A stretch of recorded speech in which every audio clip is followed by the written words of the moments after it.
그 몇만 원 차이로 탈락하셨습니까? 올해는 기준이 달라졌습니다. 여러분은 혹시 정부에서 주는 복지 혜택을 내가 받을 수 있는지 확인해 보신 적 있으십니까? 가끔 보면 내 또래인데 생계급여도 받고 의료비도 지원받고 심지어 월세까지 도와준다는 분들이 있더라고요. 나도 힘들기는 마찬가지인데 왜 나는 해당이 안 되는지 이런 생각 한 번쯤은 해보셨을 겁니다. 사실 이 복지 제도라는 게 매년 조금씩 바뀝니다. 기준도 바뀌고 누가 받을 수 있는지도 달라집니다. 그런데 이걸 잘 아는 사람이 드물어요. 그래서 오늘은 2025년부터 바뀌는 기초생활보장제도 이야기 쉽고 차근차근 말씀드려 보겠습니다. 먼저 이 복지제도를 결정하는 데 중요한 역할을 하는 정부 회의가 하나 있습니다. 이름이 좀 어렵습니다.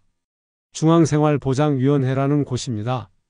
이 위원회는 국민기초생활보장법이라는 법에 따라 복지정책의 큰 방향을 심의하고 결정하는 아주 중요한 자리입니다.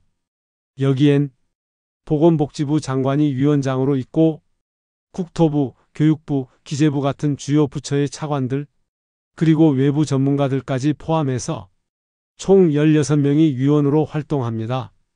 올해 1월에 제12기 위원회가 새로 꾸려졌고 3월 14일에 첫 회의를 열었습니다. 이 회의에서 2025년도 기초생활보장제도를 어떻게 개선할지 논의가 시작됐습니다. 회의 내용 중에서도 우리가 꼭 알아야 할 부분은 바로 기준 중위소득 인상과 급여별 수급기준 변화에 대한 이야기입니다. 이번 회의에서 나온 가장 중요한 내용은 기준 중위소득이 또 한 번 크게 올랐다는 것입니다. 기준 중위소득이 뭐냐고요? 쉽게 말씀드리면 나라에서 정한 생활 수준의 기준입니다. 어느 정도의 소득이면 평균적인 삶을 산다고 보는지 그걸 숫자로 정해두는 겁니다. 이 기준에 따라 생계급여나 주거급여, 의료급여 같은 복지 혜택을 받을 수 있느냐 없느냐가 결정되는 겁니다. 2025년 기준 중위소득은 4인 가구 기준으로 6.42%나 인상됐습니다. 이건 3년 연속 역대 최대 수준의 인상입니다. 여기서 끝이 아닙니다. 생계급여를 받을 수 있는 기준도 올라갔습니다. 원래는 중위소득의 30% 이하여야 가능했는데 이제는 32%까지 받을 수 있게 바뀌었습니다. 이게 왜 중요하냐면 예전에는 딱 몇만 원 차이로 지원 못 받던 분들이 이제는 다시 해당될 수 있다는 말입니다. 조금이라도 소득이 넘는다고 포기하셨던 분들, 올해는 다시 한번 확인해 보셔야 합니다.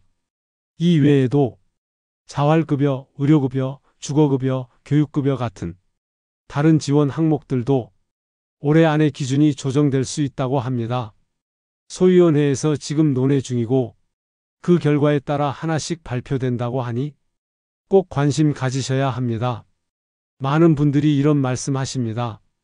나는 그런 복지랑 상관없을 줄 알았다고요. 그런데 막상 알아보니 해당된다는 걸 뒤늦게 아시곤 깜짝 놀라는 경우가 참 많습니다. 그래서 오늘은 내가 받을 수 있는지 그 기본 조건을 아주 쉽게 알려드리겠습니다. 우선 복지 혜택을 받으려면 소득과 재산이 기준 이하여야 합니다. 소득은 일해서 버는 돈뿐 아니라 연금, 이자, 자녀가 주는 돈까지 넓게 따집니다. 재산은 집, 자동차, 예금, 보험 등 가지고 있는 모든 자산이 포함됩니다. 하지만 중요한 건 이걸 단순하게 계산하는 게 아니라 복지부 기준에 따라 환산해서 계산하기 때문에 전문적인 상담이 꼭 필요합니다. 두 번째로는 가장 민감한 조건이었던 부양의무자 기준입니다. 이게 참 억울하다는 분들이 많습니다. 내가 생활이 어려워도 자식이 조금 번다고 해서 지원이 안 되는 경우가 많았기 때문입니다. 그런데 이번 회의에서 복지부 장관이 이 부양의무자 기준을 다시 검토하겠다고 말했습니다. 그동안 현실과 맞지 않다는 지적이 많았고 점점 완화되는 방향으로 바뀌고 있습니다. 그러니까 예전에 자녀 때문에 탈락했던 분들도 올해는 다시 한번 상담을 받아보셔야 합니다.